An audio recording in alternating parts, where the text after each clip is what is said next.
Yes, I was in school, and the summer holidays were on. So I was actually in Hyderabad, and I remember, and these are very vague memories. I don't have a very distinct memory of exactly what was happening. I do remember that there was this match going on, and everybody was watching. I was at my grandfather's ancestral home, which is a large sort of used to be a big haveli with there were lots of people of the extended family there. And my most distinct memory is actually of post-match because I wasn't aware at that moment in time the importance of the match that we were all watching.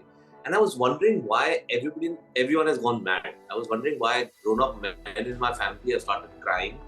Why are people dancing on the streets? Why are fireworks going on? I was like, what the hell just happened over here?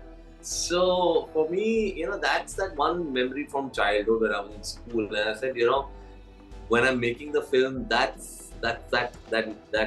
what I saw unfolding on the streets, that euphoria is something that I must capture, and therefore that extended post when the sort of final wicket is given in, when that there's an extended sort of a song that plays out and cuts from what's happening all over that was my ode to what I saw as a child.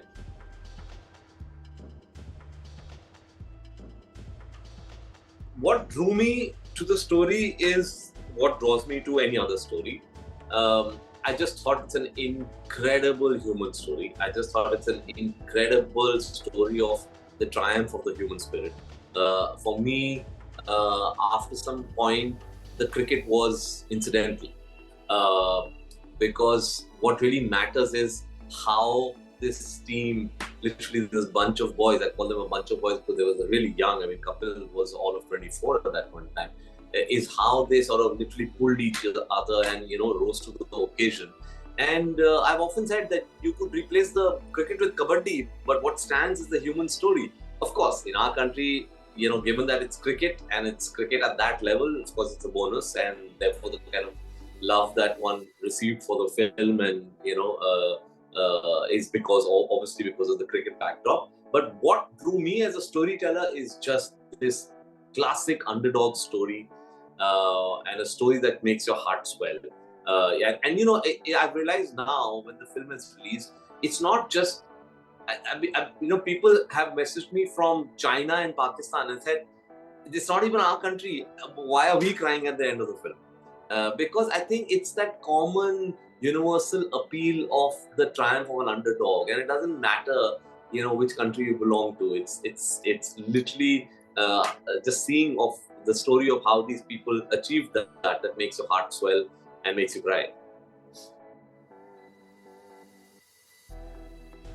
So see, the casting was a mammoth task because we're dealing with living legends. We're dealing with icons whose every nuance people know. People who follow cricket know exactly how Madan Lal bowls. He knows exactly, of course, Kapil and Gavaskar and Shastri, all these, yes, of course. But even people who were slightly less known in the later years, like Yashpal Sharma or Madan Lal or Roger Bini, people know exactly their style, the way they speak, the way they walk. So for me, when I was casting my first I remember telling Ranveer this also. I said, Ranveer, just remember, it's not a lookalike contest.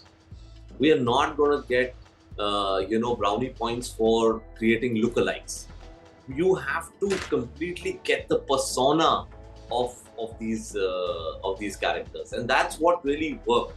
And one thing that I must say, answering your question as to how the originals reacted,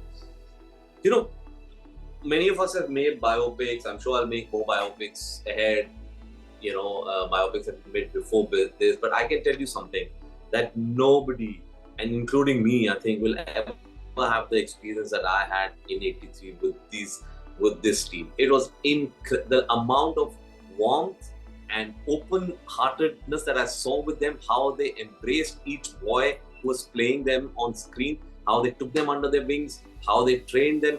For me, as a director, I couldn't have asked for anything better, right? It's like a dream scenario. So a Kapil Dev is telling Ranveer Singh, this is the way I used to bowl, this is what I did. a Madanlal is teaching Hardy Sandhu.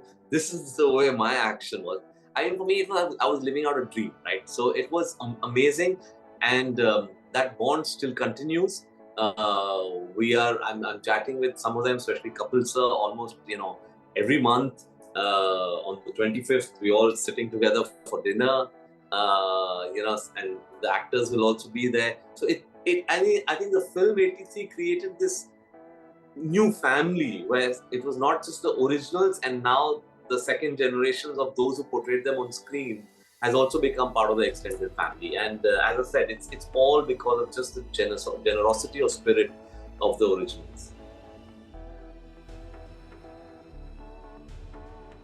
I said, for me, it was, as a storyteller, the challenge was to just make a story that's truly engaging, that truly inspiring and motivational. So for me, I said, if the story starts connecting with you emotionally, it doesn't matter did you see the original or not. Of course, for those who saw the original, the journey is unbelievable. And some of the people who have reacted, and they called me on the phone, and they were crying on the phone and saying, it reminded me of this, it reminded me of my father who made me sit and watch the match, and all these kind of things happened.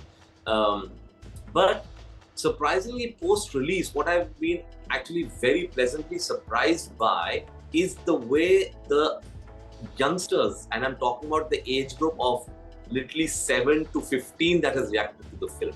Even till date, when I go, I get these kids coming up, the parents of these kids coming up and saying, our child has seen it 100 times, our child has seen it 50 times. This film runs like on a loop at every day at lunchtime, because he refuses or she refuses to eat without the film on.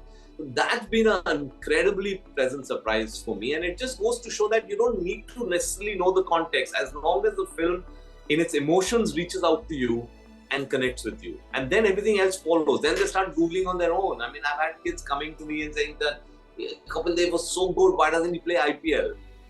So they want to know more and more about these people. And Kapil sir keeps sending me, because he travels a lot all around the world, he sends me, he recently sent me a video of one kid from London, the son of the NRIs, and he said this child has seen the film 100 times, and that child was all of 8 years old. So, it's amazing that happened, and for me, that's the biggest takeaway for my film.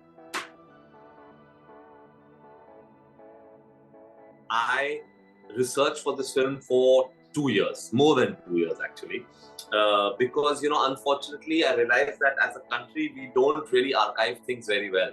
Even the few journalists who were there, when I met some of them, they didn't have copies of their own articles. And finally, it was only when Lord's Archives opened up their doors for me that I find a lot of the material over there, and that was a gold mine for me. So I used to spend almost a week every month just going through all that material over there.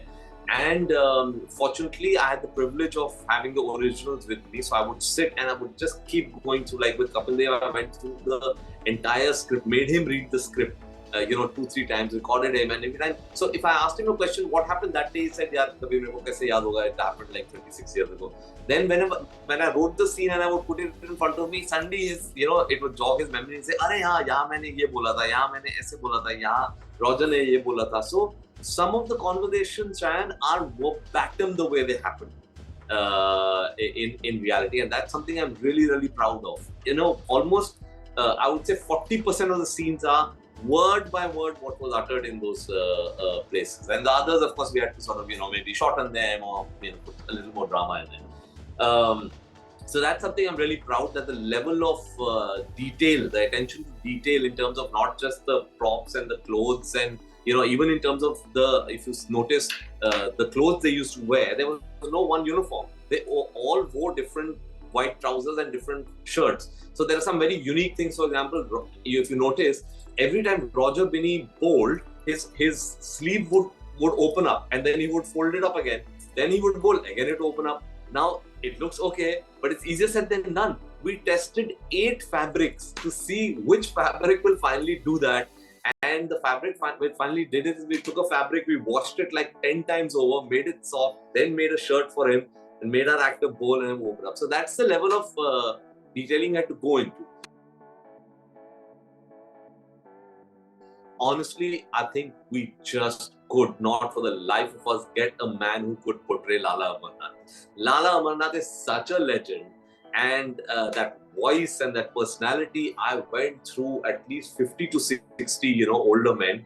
I said, yeah, nobody's filling up the shoes. So I finally then said, why not just ask Jimmy sir? And he was more than happy to do it. He did a great job. And, it just you can just get a nice sense of warmth when you see Jimmy Amarnath playing his dad. So that was the reason behind that.